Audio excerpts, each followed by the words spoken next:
dear students, today I will discuss about exclamatory sentences that comes in direct and indirect speech.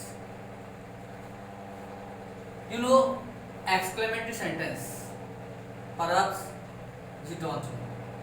If you know well, if you don't know, then I will tell you what is exclamatory sentences. So firstly, we will talk about exclamatory sentences.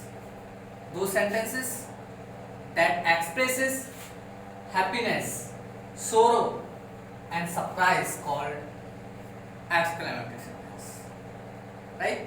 Means exclamatory sentences को कैसे पहचान करना हमें? तो पहचान करने के लिए है कि वाक्यों से या तो कोई प्रसन्नता, हर्ष, उल्लास या दुख या फिर कोई आश्चर्य का भाव प्रकट होता है, और जो ऐसे भाव को प्रकट करते हैं वो सेंटेंसेस क्या कहलाते हैं? एक्सक्लेमेटरी सेंटेंसेस कहलाते हैं। और यदि आप इसे दूसरी तरीके से समझें, जैसे मैंने कल बात की थी कि ऐसे वाक्यों के अंत में क्या आता है? मार्क ऑफ एक्सक्लेमेशन, अर्थात विस्मय सूचक चिन्ह का प्रयोग होता है। ठीक, तो जैसे एग्जाम्पल के लिए मैं बताऊं, जैसे मैं ये कहूं alas I am ruined, ठीक, ये वाक्य है। तो alas, इससे क्या पता चल रहा है? दुख। I am ruined, मैं बर्बाद हो गया, कहते ना, ओह मैं बर्बाद हो गया, तो क्या प्रकट हो रहा है? दुख।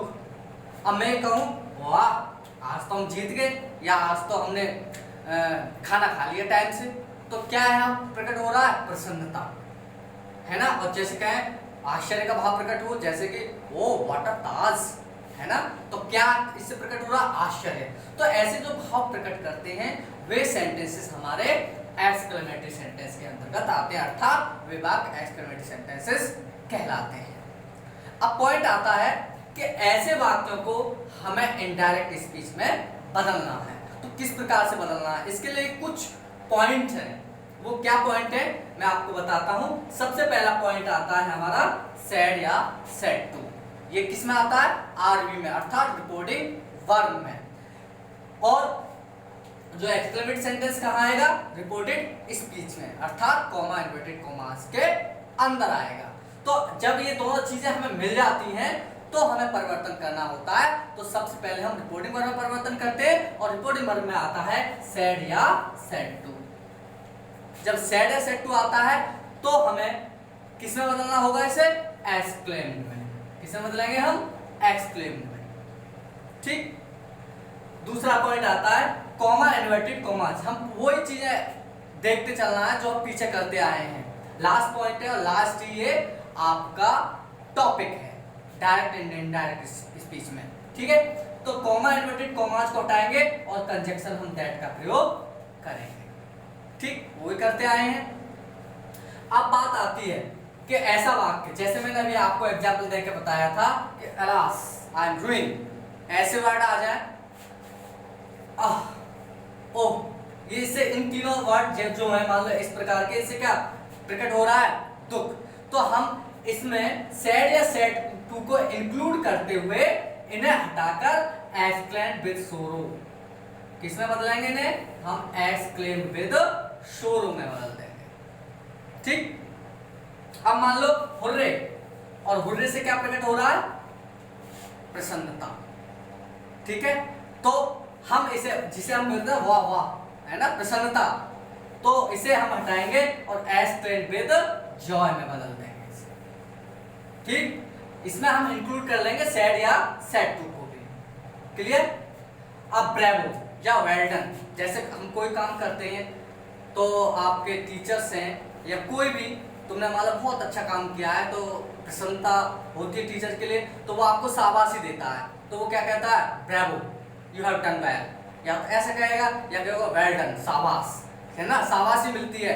तो यदि वाक्य में शाबाशी मिल रही है, शाबाशी प्रकट हो रही है, तो उस कंडीशन में हमें ब्रेवो या वेल डन को हटाकर एप्लॉयड प्लस सेइंग, अर्थात इन दोनों वर्ड को हटाकर एम्प्लॉयड लिखेंगे और प्लस से का प्रयोग करेंगे, ठीक है, और हम वाक्य को इनडायरेक्ट में बदल देंगे, ठीक।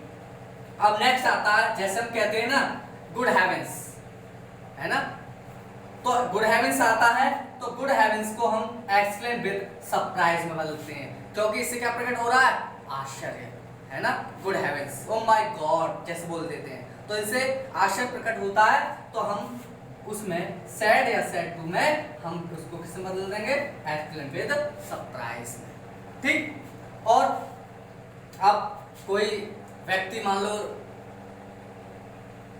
ऐसा मतलब अचीवमेंट ले लेता है जिसके कारण जो सामने वाला व्यक्ति है सहसा उसे कहना पड़ जाता है कॉन्ग्रेचुलेशंस यार, यू हैव डन वेल, तुमने बहुत अच्छा किया है, तो क्या दे रहा है यहाँ पर, उसे शुभकामना टाइप में दे रहा है, उसे बधाई दे रहा है, तो मान लो कॉन्ग्रेचुलेशंस आ जाता है, तो उस कंडीशन में जब हम ऐसे बात को इनडायरेक्ट में बोलेंगे तो कॉन्ग्रेचुलेशंस को हम कॉन्ग्रेचुलेटेड में परिवर्तित कर देते हैं, ठीक। और इनके सबके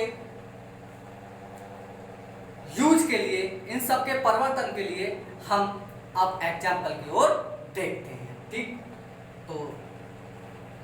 तो एग्जाम्पल हमने देखने हैं, तो कैसे देखेंगे, फर्स्टली पहला देखते हैं, Suman said alas I am doing, ठीक।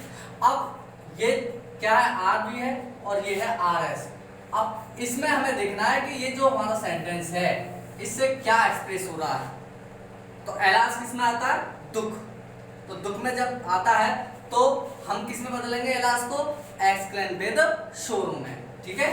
तो इस प्रकार से हम इसको बदल देंगे, सुमन said, sorry exclaimed with शोरू,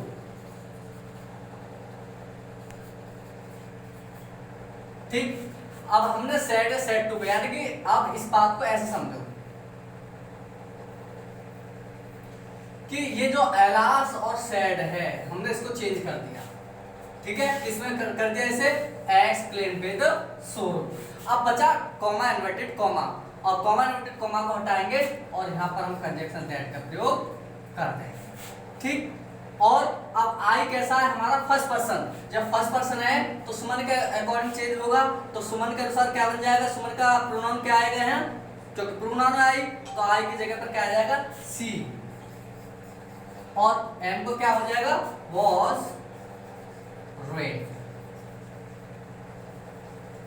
right. तो इस प्रकार से बन गया, सुमन एक्सक्लेम्ड विद सोरो that she was red, clear. अब कोई प्रॉब्लम आए तो आप पूछ सकते हैं, ठीक है, कमेंट में पूछ लेना, जहां भी चाहें आप फोन करके पूछ लेना। तो ही सेड कॉन्ग्रेचुलेशन, अब मान लो आपका साथी है कोई, मैंने पीछे भी एक्सप्लेन कर चुका हूं, फिर अगेन एक्सप्लेन कर रहा हूं, तो हम कोई सफलता अर्जित करता है तो उसको हम अमूमन यही बोलते हैं कि कॉन्ग्रेचुलेशंस भाई, तूने बहुत अच्छा किया है। तो ऐसी कंडीशन में जब ऐसे को हमें इनडायरेक्ट बदलना है तो किस प्रकार से बदलेंगे, देखें, ही, अब सेड या सेड टू को हम इसी वर्ब में बदल देंगे इसे, तो ही कॉन्ग्रेचुलेटेड,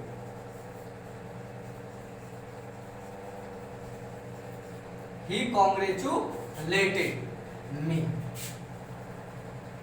अब बात करोगे कि मी कहां से आ गया, देखो, यदि मैं कहूँ आपसे, आपने मुझे मान लो कॉन्ग्रेचुलेशन कहा और मैं किसी थर्ड पर्सन को जाकर बता रहा हूँ, तो मैं ये कहूँगा कि मोहन ने मुझे क्या दिया, बधाई दी, तो मोहन मान लें, हम इसको हम मोहन मान लें, तो ही ना कहेगा मोहन कह दे, तो मोहन कॉन्ग्रेचुलेटेड मी। अब मान लो कोई दूसरा व्यक्ति किसी दूसरे से कह रहा है, उसने तो उसको बधाई दी है, तो उसने वो कैसे कहेगा, ही कॉन्ग्रेचुलेटेड हिम, मान लो हिम हो, मोहन हो, सोहन हो, जो भी है, मान लो कोई भी यहाँ पर नाउन या प्रोनाउन का यूज किया जा सकता है एज ए ऑब्जेक्ट, ठीक। तो हम यहाँ पर प्रयोग कर सकते हैं, इसमें कोई बात नहीं है, मी चाहे तो आप मी ही रहने दें, राइट। तो इस प्रकार से हम इन वाक्यों को बदल देते हैं, ठीक है। बाकी आप बहुत डिटेल में आपको देखना है बुक्स में आप इसका अवलोकन अवश्य कर लें, ठीक है। और एक पॉइंट है, नेक्स्ट मैं आपको बताता हूं। लेट्स सी, आरएस अर्थात रिपोर्टेड स्पीच, ये तो मैंने पीछे आपको बताया कुछ, लेकिन कुछ सेंटेंसेस ऐसे होते हैं जो व्हाट या हाउ से शुरू होते हैं, और इससे क्या प्रकट होता है? आश्चर्य। ऐसे वाक्यों से क्या प्रकट होता है? वहां पर आश्चर्य प्रकट होता है। जब आश्चर्य प्रकट होता है तो ऐसे वाक्यों को भी हमें किसमें बदलना है? इनडायरेक्ट स्पीच में। और इनडायरेक्ट स्पीच में बदलने के लिए हमें क्या रूल्स फॉलो करने हैं, ये हमें आपको देखने हैं। तो सबसे पहले क्या करना है कि जो हमारा व्हाट या हाउ आता है, जब वाक्य में ये आता और इसको हमें बनाना पड़ेगा इनडायरेक्ट स्पीच में बदलने से पहले असर्टिव वाक्य, माइंड में केवल अपने मन में ही, है ना। और तब हम इस पर सारे रूल से अप्लाई करेंगे। वो कैसे करेंगे देखते हैं। जैसे कि मान लो मैंने ये कहा, हाउ ब्यूटीफुल यू आर, ठीक। अब इससे क्या प्रकट हो रहा है? आश्चर्य, है ना। तो आश्चर्य जब प्रकट हो रहा है तो ये कैसा वाक्य है? एक्सक्लेमेटरी है। अब हमें इसको असर्टिव बनाना है, तो असर्टिव बनाने के लिए एक रूल होता है, एक नियम होता है कि कर्ता पहले आता है, ठीक है। तो कर्ता क्या है? सबसे पहला यू, तो यू को हम पहले यहाँ लिखेंगे, ठीक। और यू के बाद में क्या आती है? क्रिया, तो आर, ठीक, यू आर। अब जो ये वाक्य में हाउ या व्हाट का प्रयोग है, जब हम असर्टिव बना रहे होंगे तो इसे हम वेरी में बदल देते हैं, और वेरी में बदलते हैं कहाँ लिखेंगे फिर इसे? एडजेक्टिव से पहले। तो you are very beautiful, you are very beautiful, ठीक। ये हमारा वाक्य जो बना, ये वाक्य बना असर्टिव, और ये कैसा था हमारा? एक्सक्लेमेटरी। डिटेल से हम इसे किस में पढ़ेंगे? ट्रांसफॉर्मेशन में पढ़ेंगे, ठीक। जब ऐसी कंडीशन आती है तो हमें इनडायरेक्ट स्पीच में इन वाक्यों को कैसे बदलना है ये देखते हैं। बहुत ईजी है। जैसे मैं एग्जांपल देकर आपको बता रहा हूं, जैसे Sunita said how beautiful the Taj is, ठीक। How beautiful the Taj is, इससे क्या एक्सप्रेस हो रहा है? सरप्राइज, ठीक है। तो जब इनडायरेक्ट हम बदल रहे हैं इसे, तो सुनीता सेड, सेड को किसे बदलेंगे? मैंने अभी भी बताया था एक्सक्लेम्ड में, क्योंकि ये एक्सक्लेमेटरी सेंटेंस है। तो सेड को किसे बदल रहे हैं हम? एक्सक्लेम्ड में। तो एक्सक्लेम्ड दैट, कंजक्शन को हटाएंगे, सॉरी कॉमा, इन्वर्टेड कॉमास को हटाकर कंजक्शन दैट का प्रयोग करेंगे। तो सुनीता एक्सक्लेम्ड दैट, अब सब्जेक्ट को पहले लेंगे। सब्जेक्ट क्या? ताज, तो द ताज, ठीक। क्रिया क्या है? इज, इसका क्या हो जाएगा? वॉज, है ना। हाउ को हटाएंगे तो क्या हो जाएगा? Very beautiful,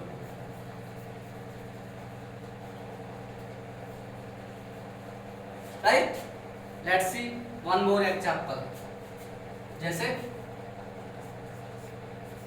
Meera said what a foolish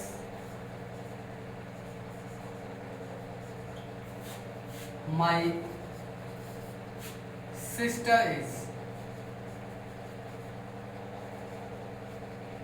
ठीक। What a foolish my sister is, ठीक। इससे क्या प्रकट हो रहा? इससे भी आश्चर्य, यार कितनी मूर्ख है मेरी बहन, कह देते ना झंझलाट कर। तो वही चीज हम देखते हैं। तो फिर बदलेंगे बिल्कुल same as Meera exclaimed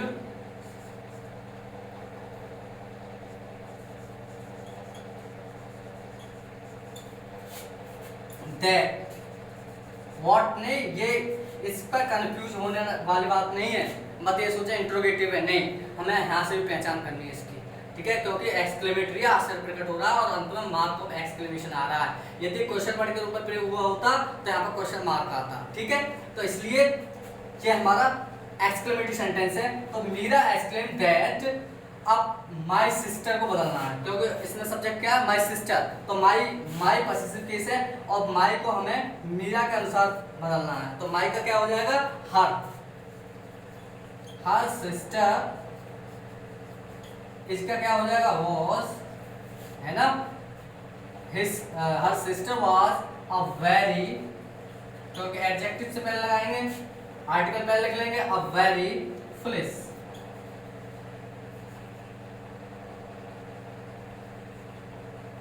right, तो इस प्रकार से ये मेरा जो एक्सक्लेमेटरी का टॉपिक है वो पूर्ण होता है। I hope you have got a lot in such deep videos. I have already taken, not taken, but given you the best examples and best thought and best rules to make you understand. Okay, thank you very much.